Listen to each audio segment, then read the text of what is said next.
हरिओम। ओम गणेश। कर्मकांड बाय आनंद पाठक में एक बार पुनः आप सभी का स्वागत करता हूं। और जैसे मैंने अभी निर्जला एकादशी के विषय में एक वीडियो बना के अपलोड किया है और उसी के माध्यम से बहुत लोगों ने कमेंट बॉक्स में तो कुछ प्रश्न पूछे हैं जो मैंने पढ़े भी है, लेकिन बहुत लोगों ने मुझे ईमेल भी किया है और व्हाट्सएप के माध्यम से भी बहुत सारे प्रश्न पूछे हैं।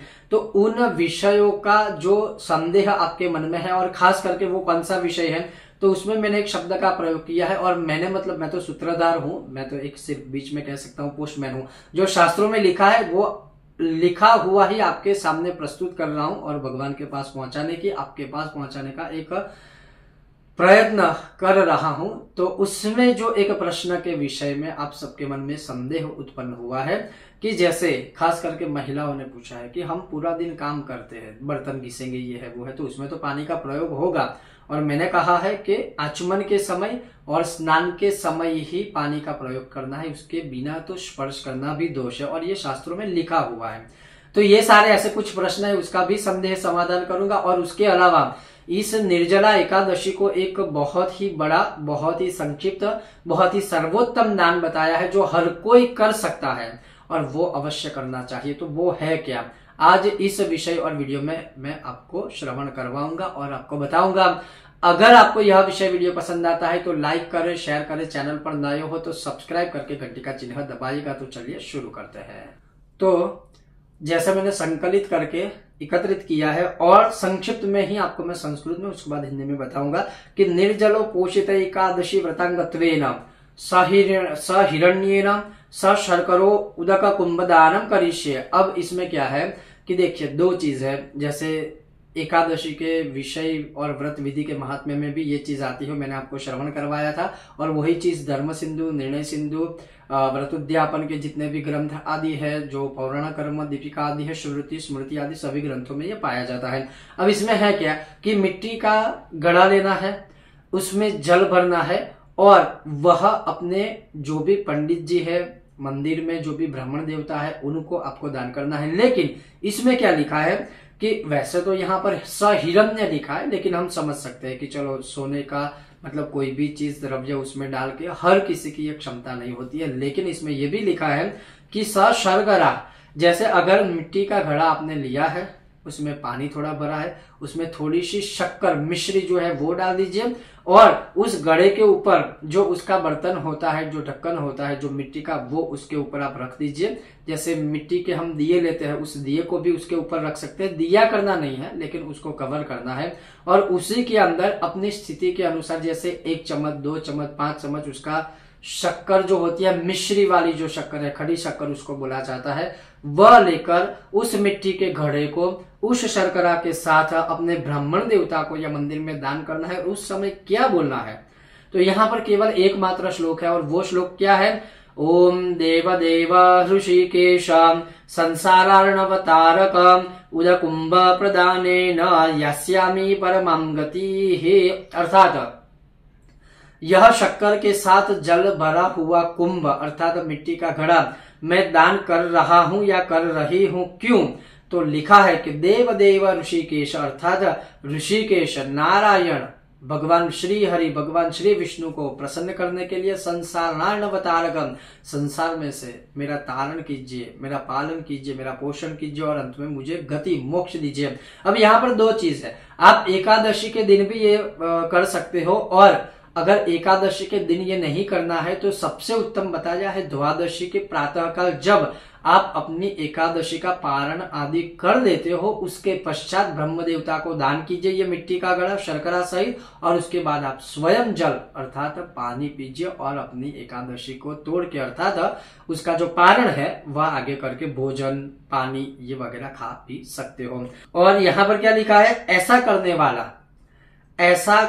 वाला जो मनुष्य है, इस प्रकार से दान करने वाला, उसको गवामयन नामक यज्ञ का फल प्राप्त होता है। कौन सा, गवामयन नामक यज्ञ का फल प्राप्त होता है। जो कोई मनुष्य, जो कोई भक्त, जो कोई साधक इस प्रकार से इसका दान करता है उसे। अब जैसे मैंने कहा कि आपके जो कुछ प्रश्न थे,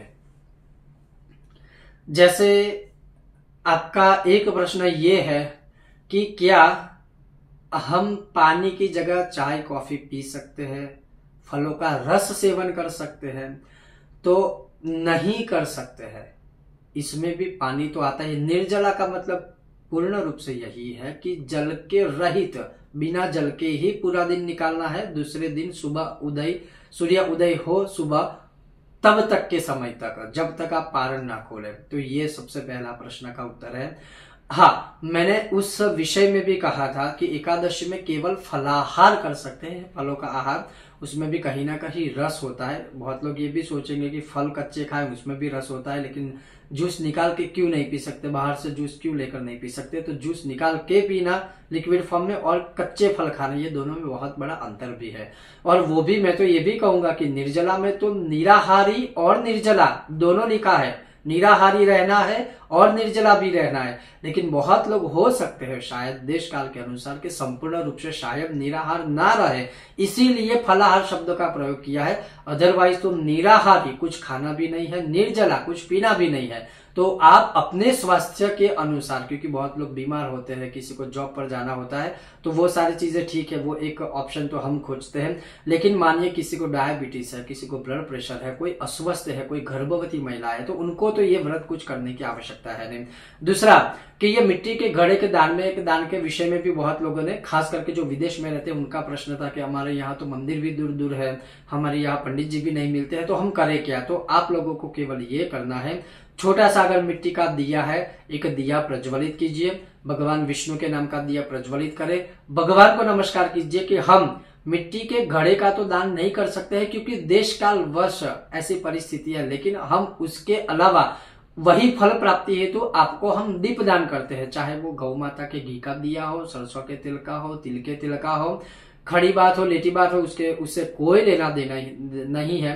सिर्फ एक दीपदान भगवान विष्णु के नाम का करो और भगवान को वह दिया दीपदान अर्पण कर दीजिए ताकि वो कोई दोष ना लगे। लेकिन जब भी भविष्य में आप मंदिर में जाइए, किसी पंडित जी से मिले, अवश्य यह याद रखकर मिट्टी का घड़ा जल भर के शर्करा सहित आप चाहो तो वह पंडित जी को दान कर दीजिएगा, अवश्य ही, वो ध्यान रखिएगा।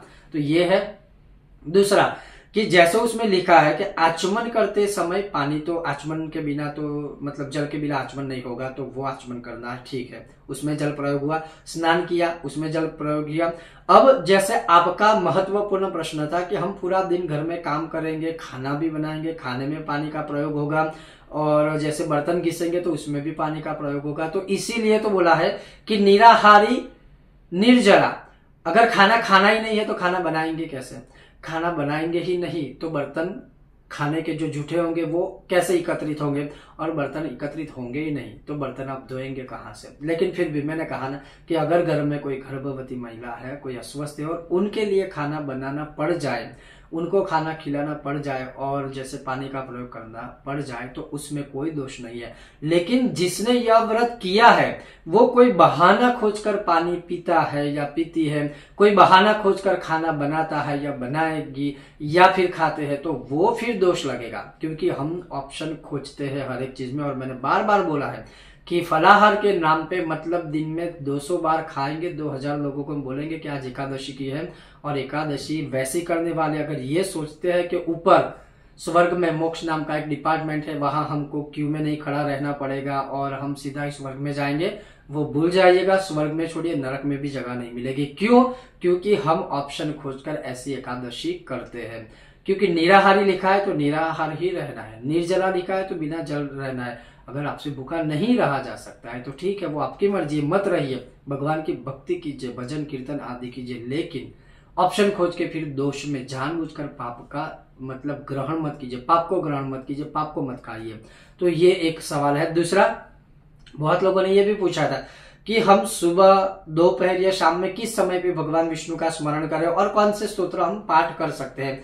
तो देखिए, आप सुबह भी भगवान विष्णु का स्मरण कर सकते हैं, दीपदान आदि कर सकते हैं, दोपहर में भी कर सकते हैं, शाम के समय भी आप भगवान का भजन कीर्तन पाठ आदि कर सकते हैं, और रात्रि काल में भी कर सकते हैं, और जहां तक जगराता हो सके, क्योंकि जागरण का महत्व बहुत ही है। मैंने उस पर पूरा विस्तार से वीडियो बनाया था, स्कंद पुराण में, पद्म पुराण में, महाभारत में, हर जगह पर लिखा है, और उसी को संकलित करके मैंने पूरा एक वीडियो बनाया है कि जो कोई मनुष्य एकादशी में जगराता करता है उसके जो पुण्य है वो ब्रह्मा भी कहने में समर्थ नहीं है, इतने महान पुण्य उसके फल प्राप्त होते हैं। तो वो एक चीज है। अब कौन से पाठ कर सकते हैं? तो देखिए, सबसे पहले श्री विष्णु सहस्त्र पाठ आप कर सकते हो यथाशक्ति जितने भी चाहे।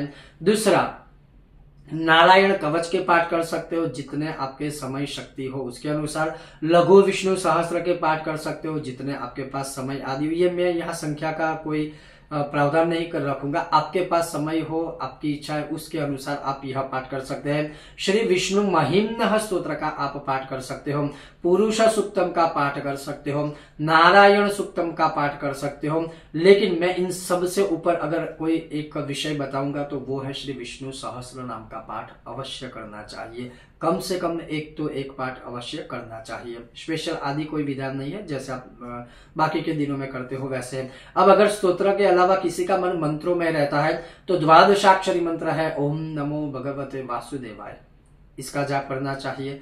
उसके अलावा अष्टाक्षर मंत्र है ओम नमो नारायणाय, इसके मंत्र जाप कर सकते हो। और इस दिन स्पेशल एक मंत्र जो धर्म सिंधु में बताया है कि भगवान विष्णु के इस स्वरूप का, कौन सा, त्रिविक्रम स्वरूप का, तो विष्णु सहस्त्र में त्रिविक्रम आ ही जाता है उनका स्वरूप, लेकिन फिर भी अलग से अगर आपको स्पेशल कोई पूजन करना है नारायण स्वरूप का, इस निर्जला एकादशी में जो बताया है वो है त्रिविक्रम नामक भगवान विष्णु के स्वरूप का पूजन करना चाहिए। सहज सरल जो मंत्र है वो कौन सा है, ओम त्रिविक्रमाय नमः, इस मंत्र के भी यथाशक्ति मंत्र जाप आदि कर सकते हो।